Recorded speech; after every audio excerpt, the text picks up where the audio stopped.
अस्सलाम वालेकुम students, welcome to my YouTube channel. आज की इस वीडियो में हम लोग टॉपिक नंबर 9 स्टार्ट कर रहे हैं। हमारा टॉपिक जो है वो फ़ाइल मैनेजमेंट सिस्टम है। बातें आपकी स्लाइड्स की तरफ। आज हम फ़ाइल मैनेजमेंट सिस्टम को डिस्कस करेंगे। हम लोग कंटेंट्स में देखते हैं कि हम क्या क्या चीज़ें डिस्कस करेंगे आज के लेक्चर में। हम आज के लेक्चर में फ़ाइल्स देखेंगे, फ़ाइल क्या होती है, फ़ाइल मैनेजमेंट सिस्टम क्या है, फ़ाइल के एट्रीब्यूट्स क्या हैं और फ़ाइल के ऑपरेशंस क्या हैं।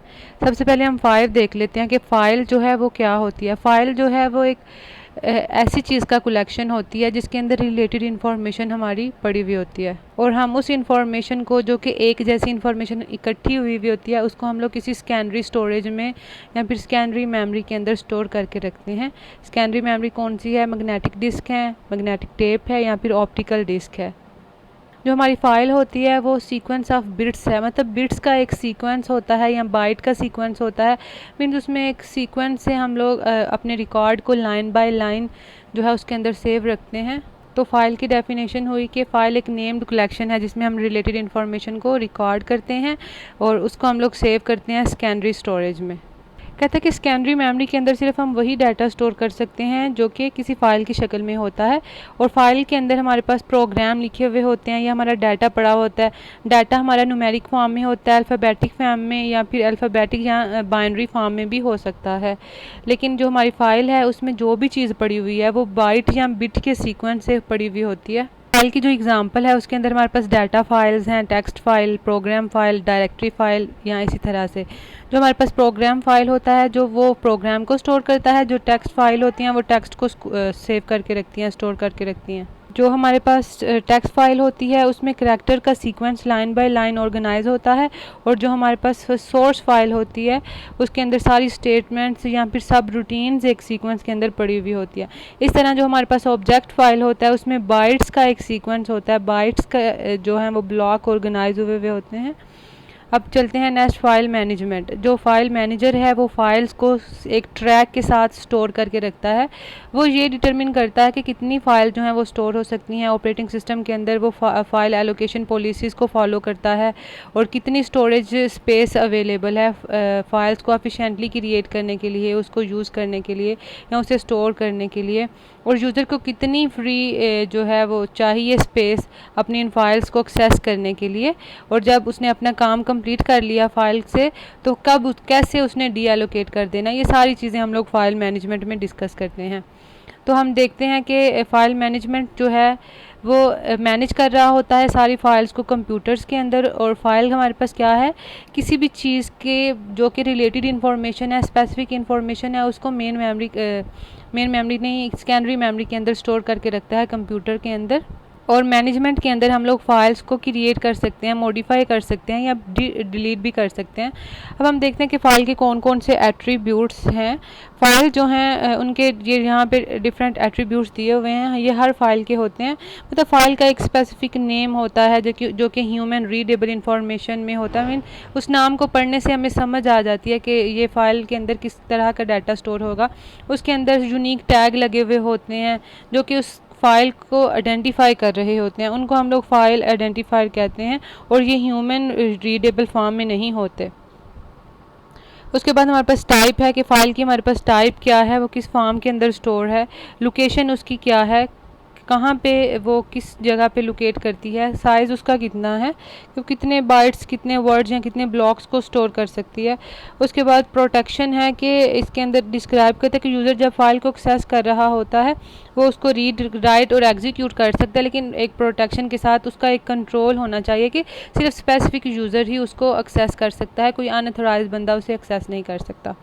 उसके बाद टाइम, डेट और यूज़र आईडी है कि इसमें डाटा जो है वो प्रोटेक्शन की, डाटा की हम लोग प्रोटेक्शन करते हैं, उसकी सिक्योरिटी देते हैं। हम लोग टाइम जो है वो नोट करते हैं कि किस टाइम ये फ़ाइल क्रिएट हुई है, लास्ट दफ़ा कब एक्सेस हुई थी, लास्ट दफ़ा अपडेट कब हुई थी। तो इस तरह से हम लोग उसकी सिक्योरिटी पर्पज़ के लिए ये सारी चीज़ें जो है वो सेव करके रखते हैं ताकि पता चलता रहे कि जब इसमें कोई थ्रेट वगैरह आए। उससे नेक्स्ट फ़ाइल के कुछ ऑपरेशंस भी होते हैं। फ़ाइल में कौन कौन से ऑपरेशन होते हैं? ऑपरेशन का मतलब है ना काम वगैरह जो हम फाइल से कराते हैं। क्रिएटिंग फ़ाइल है, फ़ाइल को क्रिएट कर सकते हैं। राइटिंग फ़ाइल, फ़ाइल को राइट कर सकते हैं। रीडिंग फ़ाइल, उसको रीड कर सकते हैं। इसके अलावा रिपोजिशन इन फ़ाइल या फिर डिलीटिंग फ़ाइल या फिर ट्रंकेट फ़ाइल, इनको हम बारी बारी देख लेते हैं कि ये क्या चीज़ें हैं। जो हमारे पास क्रिएटिंग फ़ाइल है ना, उसके अंदर 2 स्टेप्स रिक्वायर होते हैं।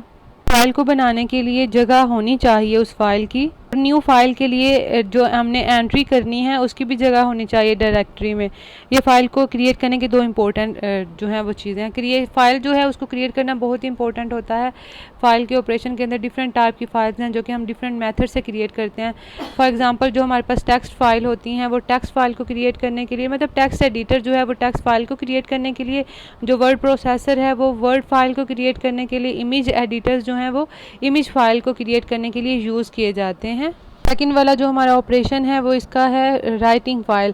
राइटिंग फ़ाइल में क्या होता है कि हम लोग सिस्टम कॉल यूज़ करते हैं फ़ाइल को राइट करने के लिए।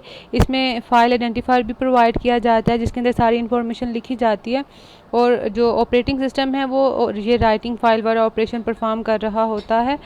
और राइटिंग फ़ाइल के लिए हम लोग राइटिंग फंक्शन, जो राइट फंक्शन है वो हम यूज़ कर रहे होते हैं। जो थर्ड हमारा ऑपरेशन है वो रीडिंग फ़ाइल है कि सिस्टम कॉल जो है वो फ़ाइल को रीड करने के लिए यूज़ किया जाता है। उसका भी एक आइडेंटिफायर प्रोवाइड किया जाता है कि उसका एड्रेस दिया जाता है जिस डाटा को हमने रीड करना होता है, और इसके अंदर हम लोग रीड ऑपरेशन को हैंडल करते हैं ऑपरेटिंग सिस्टम के ज़रिए। और ऑपरेटिंग सिस्टम जो है वो रीड पॉइंटर को फ़ाइल के अंदर सेव करके रखता है, और इसमें रीड फंक्शन जो है वो यूज़ किया जाता है फ़ाइल को रीड करने के लिए। इस नंबर पे जो इसका ऑपरेशन है वो रीपोजिशनिंग है। इसके अंदर हम क्या करते हैं, ये ऐसा प्रोसेस है जिसके अंदर हम लोग रीड या राइट पॉइंटर को फ़ाइल के अंदर मूव कराते हैं और हमारे डाटा को रीपोजीशन कर रहे होते हैं। इसमें किसी किस्म का कोई एक्चुअल इनपुट आउटपुट इन्वॉल्व नहीं होता। इसके अंदर जो डायरेक्टरी है वो खुद ही अप्रोप्रिएट एंट्री के लिए या करंट फाइल पोजीशन के लिए इसको लोकेट कर रही होती है, इसे सर्च कर रही होती है, और उसकी वैल्यू जो है वो फाइंड करके देती है, हमें तलाश करके देती है रीपोजिशनिंग में, मतलब उसकी जगह को तब्दील करना, रीपोजीशन करना। नेक्स्ट हमारा ऑपरेशन जो है वो डिलीटिंग फ़ाइल है, जिसके अंदर ऑपरेटिंग सिस्टम हमें फैसिलिटी प्रोवाइड करता है कि अगर हमने कोई फ़ाइल डिलीट करना चाहते हैं तो हम वो कर सकें। ये हमें फ्री स्पेस भी एलोकेट करता है जब फ़ाइल जो है वो रिमूव हो जाती है, और इसके अंदर हम लोग रिमूव ऑपरेशन यूज़ कर रहे होते हैं अपनी फ़ाइल को डिलीट करने के लिए। और इसके अंदर जब हम फ़ाइल को रिमूव कर रहे होते हैं तो डायरेक्टरी एंट्री जो है, उस फाइल की जो एंट्री डायरेक्टरी है वो भी डिलीट हो जाती है, उसके सारे कंटेंट्स जो हैं डायरेक्टरी के डिलीट हो जाते हैं। लास्ट ऑपरेशन जो कि हम फाइल के ऊपर परफॉर्म करते हैं वो ट्रंकेटिंग फ़ाइल है। ट्रंकेट का मतलब भी यही होता है कि फ़ाइल को डिलीट कर देना, लेकिन इसमें क्या होता है कि जब हम डिलीटिंग फ़ाइल के अंदर अपनी फ़ाइल को डिलीट करते हैं तो उसके कंटेंट जो हैं वो डायरेक्टरी से रिमूव हो जाते हैं। लेकिन इसके अंदर क्या होता है कि जब हम इसको रिमूव करते हैं तो इसके कंटेंट्स जो हैं वो डायरेक्टरी एंट्री से रिमूव नहीं होते, ये वहीं पे पड़े रहते हैं। बस आज का टॉपिक इतना ही, जिसके अंदर हम लोगों ने फ़ाइल को डिस्कस किया कि फ़ाइल क्या होती है, जो कि स्पेसिफिक इन्फॉर्मेशन को, रिलेटेड इन्फॉर्मेशन को सेकेंडरी मेमोरी के अंदर स्टोर करके रखती है। फ़ाइल जो है वो डिफरेंट तरह की हो सकती है, टेक्स्ट फ़ाइल, इमेज फ़ाइल या फिर बाइनरी फ़ाइल, किसी तरह से भी हो सकती है। कुछ फ़ाइल के एट्रीब्यूट्स देखे कि फ़ाइल का नाम होता है, हर फ़ाइल का एक यूनिक नाम, उसका आइडेंटिफायर है जिससे उसकी पहचान होती है, उसकी टाइप होती है, उसकी लोकेशन, उसका साइज़, और प्रोटेक्शन भी प्रोवाइड की जाती है। इसके अलावा उसमें डेट, टाइम और यूज़र आईडी भी मेंशन की जाती है कि कब किस टाइम वो एक्सेस हुई, कब वो लास्ट टाइम अपडेट हुई। उसके बाद फ़ाइल के कुछ ऑपरेशन हमने देखे कि हम फ़ाइल को क्रिएट कर सकते हैं, उसको राइट कर सकते हैं, उसके ऊपर उसको रीड कर सकते हैं, इसके अलावा उसको रीपोजिशन कर सकते हैं, उसमें कुछ फ़ाइल्स डिलीट कर सकते हैं और ट्रंकेट कर सकते हैं। डिलीटिंग के अंदर क्या होता है कि जब हम किसी फ़ाइल को डिलीट करते हैं तो वो फुली उसके कंटेंट्स भी डायरेक्टरी से रिमूव हो जाते हैं, लेकिन ट्रंकेटिंग के अंदर क्या होता है कि उसके कंटेंट्स रिमूव नहीं होते हैं, लेकिन वो फ़ाइल डिलीट हो जाती है। आई होप कि आपको ये समझ आई हो। फिर भी कोई क्वेश्चन है तो आप कमेंट्स में पूछ सकते हैं या फिर पर्सनली मुझे ईमेल भी कर सकते हैं। डिस्क्रिप्शन में आपको मेरा ईमेल मिलेगा। बाकी आप फ्रेंड्स तक भी शेयर करें ताकि वो भी इससे फ़ायदा हासिल करें। दुआ में याद रखें। अल्लाह हाफिज़।